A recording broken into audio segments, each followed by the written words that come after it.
ഹൈറിച്ച് സാമ്പത്തിക തട്ടിപ്പ് കേസിൽ കഴിഞ്ഞ ദിവസം ED കുറ്റപത്രം സമർപ്പിച്ചിട്ടുണ്ട്. 1651 കോടിയുടെ തട്ടിപ്പാണ് പ്രതികൾ നടത്തിയതെന്ന് കുറ്റപത്രത്തിൽ പറയുന്നു. 37 പേരാണ് പ്രതികൾ.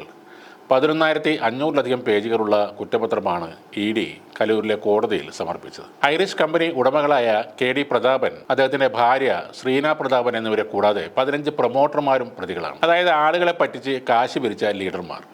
Reetha, Riya, Sindhu Prakash, Dileep Shaju, TP Anilkumar, Suresh Babu, Dinuraj, Fijeesh Kumar, Ambili Abraham, P Gangadharan, BS Sameer, Jinil, TM Kanakaraj, Basheer, P Lakshmanan, Shameena, Munavar, Prasanth P Nair എന്നിവരാണ് ഈ പ്രതിപ്പട്ടികയിലുള്ളത്.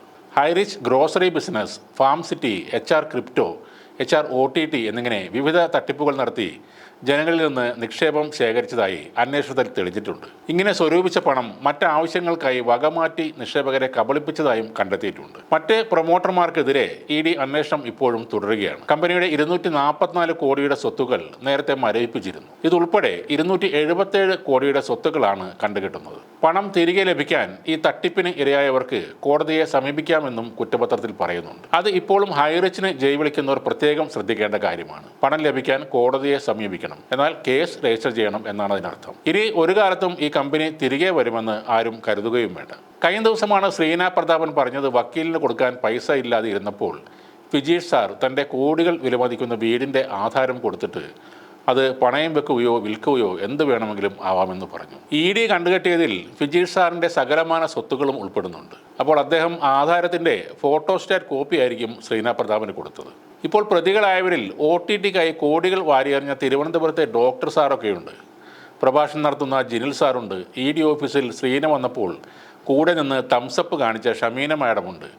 അങ്ങനെ കോടികൾ നാട്ടുകാരെ പറ്റിച്ചുണ്ടാക്കിയ പലരുമുണ്ട്. ഈ ലിസ്റ്റിലില്ലാത്തവർ അടുത്ത ലിസ്റ്റിൽ തീർച്ചയായും ഉണ്ടാവുന്നതാണ്. ഈ മണി ചെയിൻ തട്ടിപ്പിനെ നിരന്തരം ന്യായീകരിച്ചുകൊണ്ട്, തീർത്തും കള്ളങ്ങൾ പറഞ്ഞുകൊണ്ട് സോഷ്യൽ മീഡിയയിൽ കള്ളത്തരം പ്രചരിപ്പിച്ച ചില ചാനലുകളുണ്ട്.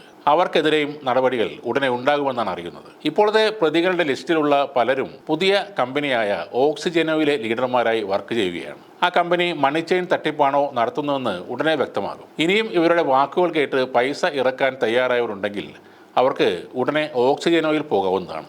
അവിടെ എന്തോ പച്ചമരുന്നുകളൊക്കെ വിൽപ്പനയുണ്ടെന്നും പറയുന്നുണ്ട്. അതിൻ്റെ നിർമ്മാതാവായ ഒരു ഡോക്ടറെക്കുറിച്ചും ഈ പച്ചമരുന്നുകളെക്കുറിച്ചുമുള്ള അന്വേഷണങ്ങൾ നടക്കുന്നുണ്ട്. എന്തായാലും ആ കമ്പനിയും തട്ടിപ്പാണെന്ന് വന്നാൽ പോലീസിനും EDക്കും കാര്യങ്ങൾ കുറച്ച് എളുപ്പമാണ്. മിക്കവാറും പ്രതികളെല്ലാം ഒന്നായതുകൊണ്ട് പേപ്പർ വർക്കുകൾ കുറേ കൂടി എളുപ്പമായിരിക്കും. ഈ ഓക്സിജനോയുടെ ഒരു മീറ്റിംഗ് കണ്ടപ്പോഴാണ് മറ്റൊരാളെ കണ്ടുമുട്ടിയത്. ഓൺലൈനിൽ വന്ന് ഹൈറിച്ചിന് വേണ്ടി ഘോരഘോരം വാദിച്ചിരുന്ന, ഏറെ നാളായി കാണാതിരുന്ന ശ്രീ ചെന്താമര വേലായുധൻ. അദ്ദേഹം ഇപ്പോൾ ഓക്സിജനോയിൽ എത്തിയിട്ടുണ്ട് ലീഡറായിട്ട്. ഇനിയുള്ള ആളെ ചേർക്കൽ അവിടെയാകും ശ്രീ ചെന്താമര നടത്തുന്നത്.